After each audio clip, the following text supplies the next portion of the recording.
خطبے سے پہلے والی اذان کا جواب دینا چاہیے یا نہیں؟ اذان کوئی بھی ہو اس کا جواب دینا چاہیے جی. اگرچہ ہم جمعے کی جو دوسری اذان ہے اسے سنت نہیں سمجھتے. صحیح بخاری میں ہے کہ حضرت عثمان غنی نے پیرلل میں ایک اذان شروع کروائی تھی. یہ دوسری اذان نہیں تھی, یہ پیرلل میں تھی, اور اس میں الفاظ ہے بازار میں, جب رش بڑھ گیا. اور آج کل وہ ڈیوٹی پوری کر رہا ہے ہمارا اسپیکر.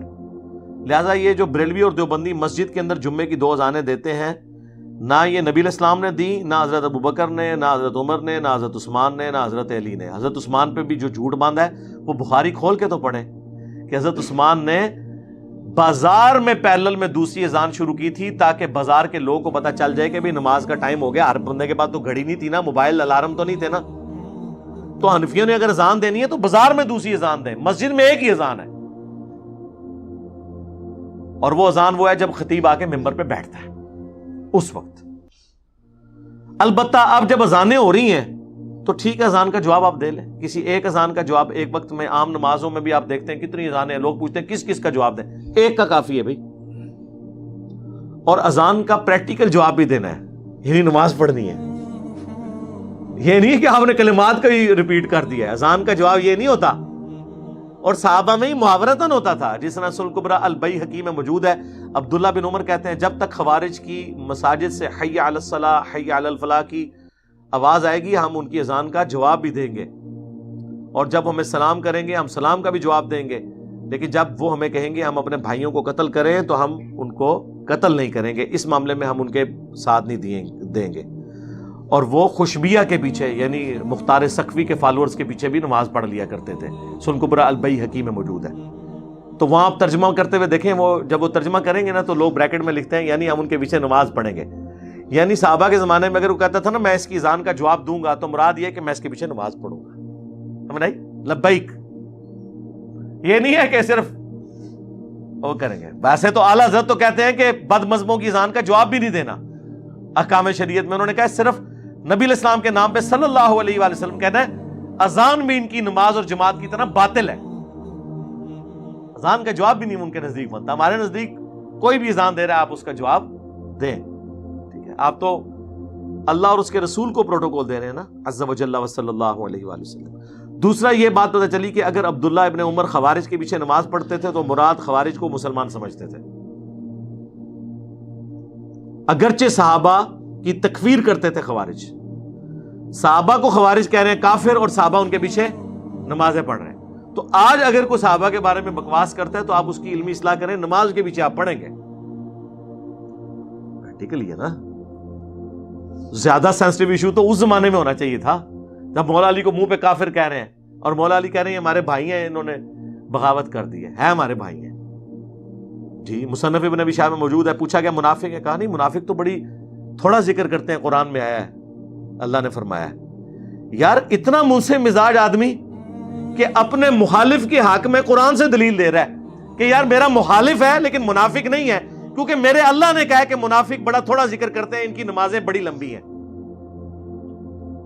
یہ وہ جو قرآن میں آیا تھا نا, کسی قوم کی دشمنی تمہیں اس پہ نہ ابھار دے کہ تم انصاف کا راستہ چھوڑ دو. پھر پوچھا گیا کافر ہے, انہوں نے کہا کافر کہاں سے ہیں, یہ تو مجھے کافر کہہ رہے ہیں, یہ کفر ہی سے تو بھاگے ہیں, مجھے اس لیے چھوڑا کہ انہوں نے یہ سمجھا کہ میں کافر ہو گیا ہوں, تو لہذا یہ کافر بھی نہیں ہے. تسی ہوندے تسی کہندے نہیں جی ڈائریکٹ ہے جی, جس نے کسی مسلمان کو کافر کا کفر اس پہ لوٹ گیا, اور مولا علی کو کافر کوئی کہہ رہا ہے, اس تو بڑا کیڑا کافر ہوئے گا. دیکھیں ڈائریکٹ مولا علی کو سب سے پہلے کفر لوٹانا چاہیے تھا. جب منافق ہی نہیں کافر بھی نہیں تو تیسرا کوئی جینڈر بچتا ہے پھر سوائے مسلمان کے؟ قرآن میں تو 3 ہی آئی نا کیٹیگری, کافر, منافق اور مسلم. تو انڈرسٹوڈ ہے کہ وہ مسلم ہے. اتنا حوصلہ. اور جو سنن کبریٰ البیہقی سے میں نے روایت بیان کی کہ عبداللہ بن عمر خوشبیہ کے پیچھے یعنی مختار سقفی کے فالورز کے پیچھے نمازیں پڑھتے تھے, اس سے یہ بھی پتہ چل گیا کہ مختار سقفی کے بارے میں جو بنو امیہ نے مشہور کیا کہ اس نے دعوی نبوت کیا تھا, یہ باطل ہے. ورنہ مجھے بتائیں اگر مختار سقفی نے دعوی نبوت کیا ہوتا تو عبداللہ بن عمر اس کے پیچھے نمازیں پڑھتے؟ کیا عبداللہ بن عمر نے مسیلمہ کذاب کے پیچھے نماز پڑھی ہے؟ تو اس سے پتہ چلا کہ مختار سقفی کے اوپر بھی بیسیکلی جھوٹا الزام لگایا گیا. کیوں؟ اس نے قاتلین حسین سے بدلہ لے کے مسلمانوں کے دل ٹھنڈے کیے تھے, اور یہ اتنا بڑا الزام لگا کہ سنی اور شیعہ دونوں آلموسٹ اس کے اوپر متفق ہو گئے اس الزام کے اوپر. شیعہ بھی اسے مردود سمجھتے ہیں. یہ اب آ کے ایران والوں نے مختار سقفی کے اوپر جو مختار نامہ فلم بنائی ہے اور اس ایشو کو ڈائلیوٹ کرنے کی کوشش کی ہے. ادروائز ان کے پرانے بزرگ تو بڑے غلط کامنٹس رکھتے ہیں چند ایک لوگوں کے سوا. اسی طریقے سے اہل سنت کے ہاں بھی. لیکن یہ جو چیزیں ہیں نا, یہ بھی دلائل دیکھنے کی ضرورت ہے نا.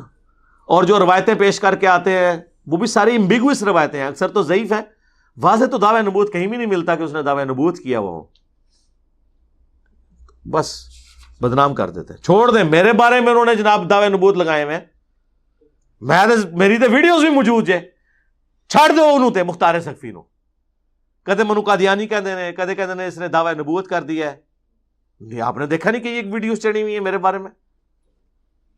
تو اگر اس زمانے میں یہ ہو رہا ہے, جبکہ میں اپنی کلیریفیکیشن بھی دے رہا ہوں آ کے, ویسے مجھے کوئی نقصان نہیں ہوتا. میں کہتا ہوں آپ جتنا میرے خلاف پروپیگنڈا کریں گے نا, وہ ابھی وہ جو لائف سٹوریز میں کوئی کہہ رہا ہے جی میں نے مفتی طارق مسعود صاحب کا کلپ دیکھا جیری صاحب کے خلاف, کوئی کہتا ہے جی میں نے فلاں عالم صاحب کا کلپ دیکھا. ٹھیک ہے, تو میں نے باقاعدہ نیچے کامنٹس کیے, تھینک یو مفتی طارق مسعود. میرے پاس کہاں اتنا خرچہ تھا کہ میں اپنی اتنی پبلسٹی کرتا دعوت کے حوالے سے. مہربانی.